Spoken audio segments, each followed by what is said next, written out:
It's a longer list of problems than you might want to make it out to be. Kansas loses an ugly one in Ames.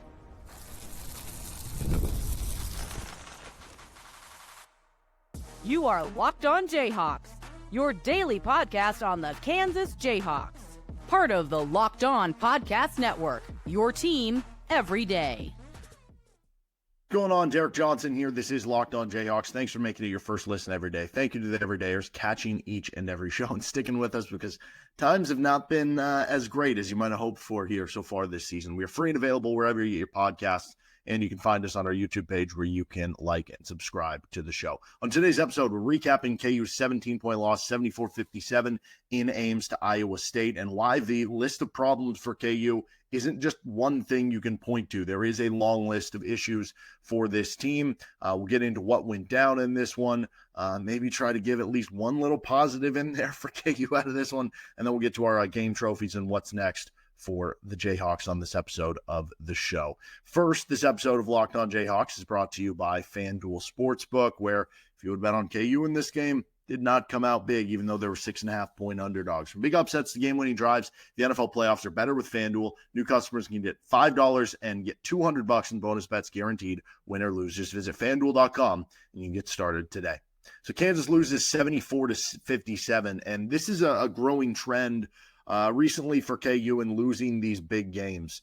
Over the course of Bill Self's tenure in Lawrence, he has lost 57 games by double-digit points. So, that's really not that much. He's been at Kansas for, 20 seasons. 10 points counts as double digits, right? There's games that are close and you lose by 10.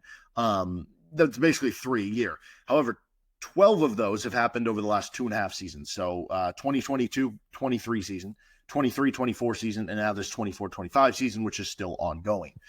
Which that one's not as bad as this next one. Kansas has suffered 41 losses in the Bill Self era by 13 or more points. So that's about 2 per season for Bill Self and Kansas.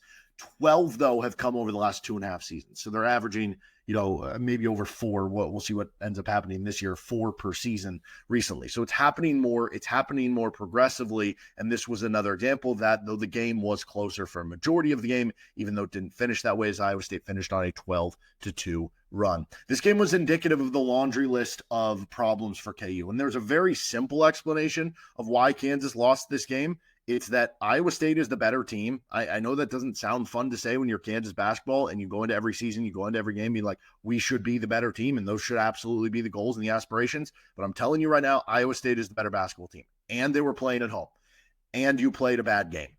You didn't play well. And yes, you could say Iowa State had a bunch of turnovers and they were without Milan Momcilovic, and those things are true as well. But when you have those 3 things, when you're the worst team, you're on the road, and you don't play well, you're not going to win those games. That's the very simple explanation of why Kansas didn't win this game. But the long laundry list of things of why this team has problems, some people want to point to, it's the KJ Adams dilemma with playing him next to Hunter Dickinson, and it's Bill Self's, he's not playing the rotations the right way, or it's this, they're not rebounding well enough, or they're not 3-point shooting well, or whatever it is. A lot of times people want to point to one thing, or maybe they want to point to 2 things. I'm here to tell you, it's a lot of things. It's a lot on those lists. Yeah, part of it is, sure, at times the offense can get clunky and clogged up when you're playing KJ next to Hunter for extended minutes. And sure, Hunter's lack of hustle can be, I don't know, I find it hard to believe that the guy that is supposed to be your best player, so to speak, and Hunter Dickinson, when you see him having some of those lack of hustle plays that cost you during the game, it's one of those things where it's lead by example, right? If the top guy is not doing it, then how do you expect everybody else to do it? And you see so many 50-50 balls that went Iowa State's way. I don't know a single 50-50 ball that went Kansas's way in that game, off the top of my head. I'm sure there's 1 or 2 that I'm forgetting about, but Iowa State dominated doing hustle. And when you're the underdog on the road, you got to win the hustle plays, right? And that keeps happening over and over again. So that's one problem. That's not the only problem. That's one problem. The KJ thing, like we said. But again, that's not the only problem, right? And that's still manageable. And that's further down the list to me. Why is Diggy Coit playing all these minutes? If we're talking about the playing time dilemmas for this team, I look to it and I'm like, okay, Diggy Coit is, I forget what the number is. Henry Greenstein of the LJ World tweeted out Dejuan's numbers over the last month. It was really bad. It was, I don't know, something like 20% shooting from the floor over the last month. He goes 0 for 1 in this game. And I think he was the one who gave up the 3 after Hunter didn't hustle for the rebound. So it's like, why is he playing crunch minutes? I don't think that was the intention here. Flory plays well, and then you kind of take him out. I mean, it's a lot like, why is Rylan Griffin not really playing for the second half? He's your best like floor spacer and shooter off the ball, and defenses really respect him when he's out there. And it seems like he's doing a good job of hustling over these last few weeks. So like, there are issues with all of those things. There are issues with your 6th-year veteran point guard, Dejuan Harris, missing a billion free throws, having some turnovers, and looking like the worst version of Tamim Lipsey, which is kind of what happened in this game. So, and there's things that maybe I haven't even touched on yet. I'm just basically saying there are a long list of things that for KU are causing these issues. It's not as simple to say as, oh, it's just because they're playing this one guy or they're not playing this one guy. Yeah, sure, that can be part of it, but like, there's more to it than that. And that is a little bit frustrating because even though it's, I don't know, it's almost like it's harder to fix because it's just like there's not as much you can do. And so you look at this game and like Curtis Jones goes for 20 points in the first half. Like, Kansas doesn't have the offense to keep up with that. If Curtis Jones is going to go for 20 points in a half, like, Kansas is not going to win that half. Right now, Kansas is a defensive team that doesn't have much on the offensive end of the court. I mean, you have 111 points over your last 2 games of basketball here if you're KU. And KU hung in there to their credit. I know the 17-point deficit doesn't show that's necessarily the case, but KU did at least hang in there a little bit in the second half. Like, this one got away from them at the end of the game. But, like, you at least like hung in there. It was a game till the final, 3 minutes, 4 minutes, something like that. But you just had too many errors. You just had too many mistakes. You didn't play a good enough basketball game. Like, it just comes down to that. You went 4 of 11 at the free throw line, right? You fouled them too much. They went 18 of 25 on free throws. You had 17 turnovers, right? I mean, you're not going to win many games on the road where that's the case. That led to a 23-14 edge for them in points off turnovers. You lost the rebounding battle, 43-33. They had 4 more offensive rebounds, 13-9, and they led in second chance points. This goes back to the hustle thing we talked about, 16-5. Okay, so fast break points was 10-4. Like, you're just not going to win games that way against teams who are top 10 opponents, right? Maybe you can get away with that against Cincinnati, but you're not going to be able to get away from that in this game. And Kansas continued to, not too great from 3, 5 of 16. I guess it was better than Cincinnati, but that's still just 31%. So it's a long list of things that lead to this. And I think the playing time decisions are the ones, though, that people really want to harp on. And I'm fine if we want to talk about those a little bit more here, because those are the ones that feel most. It's almost like when a coach in football, right, they make a mistake with a timeout or not going for a 4th down that they should or something, because those are the ones where it's like, if you're a fan sitting on your couch, like, you might not understand the complexities of X24 right, flow X, Y on 3 or whatever, I don't know, just whatever, right? You might not understand, like, okay, that. But you can understand the basic stuff. And that's what this kind of comes down to, where it's like, okay, I might not be able to drop as good of an out of timeout play as Bill Self, but like, I can see what's going on with the rotation and have questions. Why is Dejuan playing these real minutes in these games? Why is Rylan Griffin not getting playing time here? It seemed like the Flory Hunter lineup was working a little bit. Why didn't they, go to that a little bit more and continue doing that in the second half, right? Those are real questions. And I think those are valid questions. And I mean, I don't know. I don't know.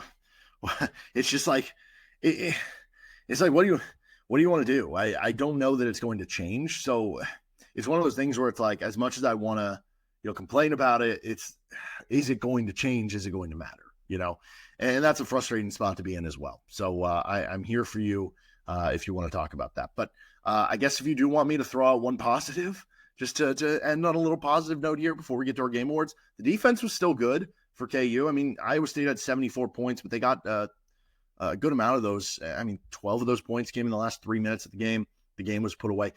Kansas held Iowa State to 41% shooting, and it took Iowa State going 8 of 13 from 3-point range. That's 62%. They shot 62% on threes. They got to the free throw line 25 times, and they still only scored 74 points. That is just the 3rd time all season that Iowa State's been held under 80 points, and that ties their season low for points in a game. So I will say this.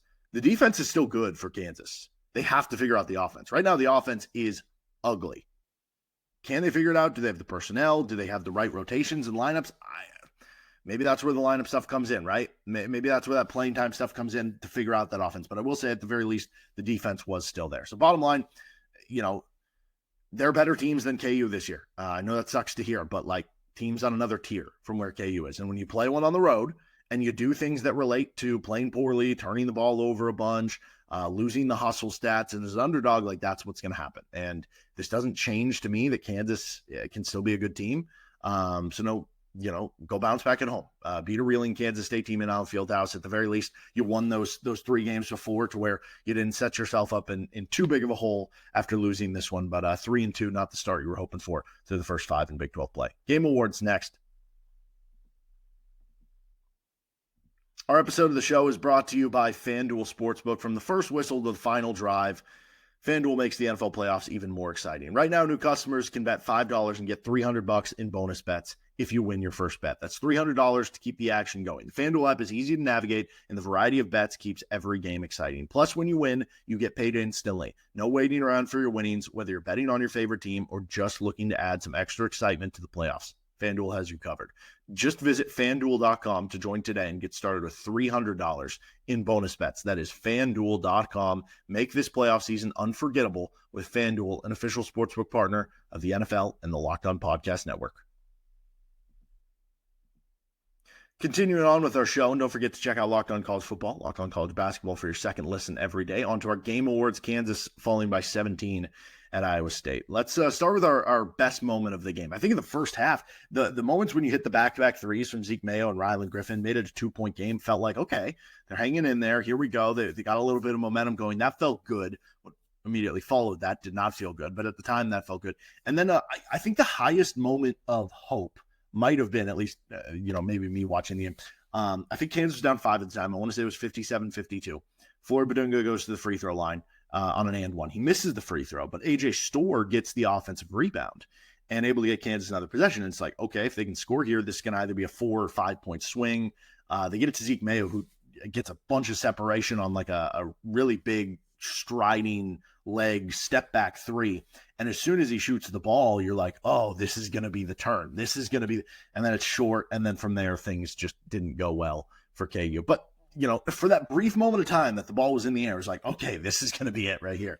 I think the worst moment of the game, let's see. We have all the KJ Adams missed layups in the first half. That was not fun. The possession where he just kept going up is just like, dude, just pass the ball out. All the Dejuan Harris missed free throws, 1 for 6, which again, you lose by 17. So it's like, in the end of the day, it didn't really matter. But when the game was a 5-point game, 3-point game, 7-point game, like, there's 2-3 extras. If you would have been 4 of 6 or something, those did matter. And you don't really expect that from a veteran like Dejuan. The 8-0 run to end the first half, that was after those back-to-back threes that I mentioned from Zeke and Rylan that felt like it was going to get you back in it at halftime, that you were going to be right there. And then you give up an 8-0 run, and that was kind of a gut punch to you. Obviously, good credit to Kansas for not, giving up from there and fighting back and making it a close game for a majority of that second half, or at least within, 2 possessions for a majority of that second half. But that was certainly a gut punch at the end of the first half. And when you look at it, that basically means, I don't know when exactly the 8-0 run started. Let me see if I can go find this on the box score, because again, over the last 3 minutes of basically give or take 3 minutes of the second half, they outscored you 12-2. So this was over the last 2:09 of the first half. So if you take the final, basically 2:09 of the first half, final 3 minutes basically of the second half, that means basically in a 5-minute span, they outscored you 20-2. And hey, the rest of the game, that means you basically won the game by a point. I think the worst moment, though, is this one. It was the one where, I'm trying to think, I think it was a 5-point game at the time. And it was off the missed shot. The ball kind of goes on the ground. Instead of going for it or diving for it, Hunter lets it go, thinking it's going to go out of bounds. And Deshaun Jackson picks it up for Iowa State. And the amount of times this stuff kind of happens game to game, it feels like once or twice a game where KU is just letting a ball go, being like, oh, it'll go out of bounds, or somebody else will get it. And then the other team gets it. it's happening too much, and it's very frustrating. It's not something that shows up in the box score, right? Like it's not, you don't get a -1 on your rebounding for that happening, but it's happening too often, and it's not something like you think about the best Bill Self teams. They've had like hustle play, they win those hustle ball. I don't know, it's just not happening this year. But anyway, so then that happens, and then Diggy Coit lets Tamine Lipsey get open for three, and Tamine Lipsey knocks it down. Iowa State was good from three all night long, and boom, just like that, the Cyclones that felt like the nail in the coffin at that point in time. Okay, our next one is the offensive MVP, which, I mean, right now Kansas's offense is in a rut. It's really tough because Zeke Mayo is a good scorer, but it's like if you're not playing Ryland Griffin and AJ Store's not earning his minutes, you're struggling to find the scores, right? And especially in a game where Hunter Dickinson struggled. He goes 6 points on 3 of 10 shooting, and he had 4 turnovers. And those 2 he had to start the second half were really bad. So it becomes like, who else is going to score kind of thing, right? And so it's hard because it's like, do I pick Zeke Mayo for your offensive MVP in a game where he only went 7 of 19, with 3 turnovers? Like that's not a good split, but it's also like, well, who else was going to score? Like he had to shoot it. He had to take tougher shots than normal because nobody else was scoring. So I guess I would give him offensive MVP. Actually, you know what? I'm going to give it to Ryland Griffin. He only played 19 minutes. He had 7 points. Which honestly, I was surprised to even see when it was 19 because it felt like it was going to be like 12. But 7 points, 3-4 from the floor. I think he just opens things up a little bit more for the offense when he is out on the court for KU. So I would go with that one for KU. Defensive MVP. This is interesting because, okay, I could have sworn that Dejuan Harris was the one guarding Curtis Jones in the first half when he had 20 points. And then I think KU switched Shaquille Moore onto him in the second half. I'll have to rewatch the game and double check that. But if that is the case, that would get credit for being defensive MVP for KU. In the meantime, I'm going to go with Flory Badunga. He only played 11 minutes, which again, to me is like, I think Flory should be getting 15 to 20 a night at this point for KU. I could even argue for more than that, but that's kind of bare minimum. He had 4 blocks and a steal, and he was just that run where KU got into it, where KJ was injured and Flory had to go out there with Hunter Dickinson. He was swatting shots. He was just making a chaotic defensive impact when he was out on the court. So I'll go with Flory being that one there. As far as our most appalling stat of the game, oh man, I certainly think 4 of 11 at the free throw line for KU is rather appalling. I mean, anytime you shoot that poorly on free throws, like that is not good. The 17 turnovers is also pretty appalling for KU. Being out rebounded by 10, when we thought that could be at least one possible opportunity. Like Iowa State coming into this one had struggled defensive rebounding in Big 12 only games. Didn't really carry over to this one, and they won the hustle plays. Like that one is certainly appalling, but I'm gonna actually go with this. Kansas had 10 blocks in this game, and they lost by 17, which is pretty appalling to me that you would have that many and lost by 17. So it's either that or it's I say all the time, like I'll bring up the plus minus numbers because I think they're interesting, but sometimes the plus minus numbers in an individual game can be very misleading. And that would also be a good appalling stat in this one, because would you like to guess the only KU player who finished with a 0 or a positive on their plus minus? It was David Coit at a +1. So, I don't think that's totally indicative of what happened in the game. And then our final award here is the Boo Award of the game. So many boos to choose from. I think you could walk out somebody who donates like tens of $1 million to charity at the middle of halftime, and then the Iowa State fans would just be like, boo! I think it's just in their nature. That's just what they do. I think honestly, if anything, if you get booed by an Iowa State fan, it's a good thing, because that's like the sign of respect, I think, if anything. I think, instead of being like, I love you, they just boo. So plenty to choose from. Pick your own on your boo of the game. All right, that'll do it for the game awards. What is next for KU as they try to shake this one off? And this episode of the show is brought to you by Prize Picks, the place to get real money sports action with over 10 million members and billions in winnings. Prize Picks has changed the game in daily fantasy sports. Whether it's the playoffs or regular season action, Prize Picks has made it easier than ever to win big while enjoying all the football action. Now it's playoff time, and there's no better way to get in on the action than with Prize Picks. Here's how it works. You simply pick more or less on at least 2 players, and if your picks hit, you can win up to $1,000 1,000 times your cash. 1,000 times your money just by making a few simple picks. This week on Prize Picks, you can get Lamar Jackson for more than 250 passing yards. You can get Travis Kelce more than 70 receiving yards. It's fun to predict and easy to play. Plus, with Prize Picks Flex Play, you can still double your money even if one of your picks does not hit. And with the app, you get your winnings fast, sometimes in as little as 15 minutes. Ready to run your game this football season? Download the app today and use code LOCKEDONCollege to get $50 instantly after you play your first $5 lineup. That's right, $50 just for playing. Don't wait. Take your game to the next level with Prize Picks. Prize Picks, run your game. All right, finishing things up on today's episode of Locked on Jayhawks. Thanks for joining us. Don't forget you can check out some good news. Hunter Higgins, who's a 4-star defensive end, committed to KU. So we had a bonus episode of that up on Locked on Jayhawks. What is next for KU? Well, they're going to try to bounce back Saturday against Kansas State at 1 o'clock in Allen Fieldhouse, and they should bounce back. Kansas State has not been good this season. That will be alarm bells if Kansas loses at home to Kansas State. Honestly, it'll be alarm bells if they struggle and they have to win that one close. But I guess right now, if the offense isn't getting going, then it might have to be kind of a grime it out type of win. So we'll see how that one goes for KU, but a good opportunity to bounce back in that way. And then you'll be at TCU during the week next week. And, at the end of the day, you would have liked a better showing in this one than losing by 17. Again, the score is probably closer than that score indicates. But if you can win these next two and you win at TCU, if you would have said a week ago between at Cincinnati, at Iowa State, at TCU, if you can go 2-1, would you take it? Especially at that point when you had already lost at home to West Virginia. I think a lot of people would have signed up for that. Now, you still have to win at TCU to accomplish that, right? There's no guarantee that's going to happen. And TCU's played you really tough over the past couple of years, right? Almost beat you in Allen Fieldhouse last year. They've beaten you in Fort Worth recently. So it's going to be tough to do that. But opportunity here for KU to keep riding the ship overall, even though they lost this game, because the 3 previous games they were playing better basketball. And we'll see if they can continue that and keep the defense going in the positive light and try to figure out some of those rotations and playing time in the offense a little bit better in this portion of the Big 12 schedule, especially before that Houston game the following Saturday.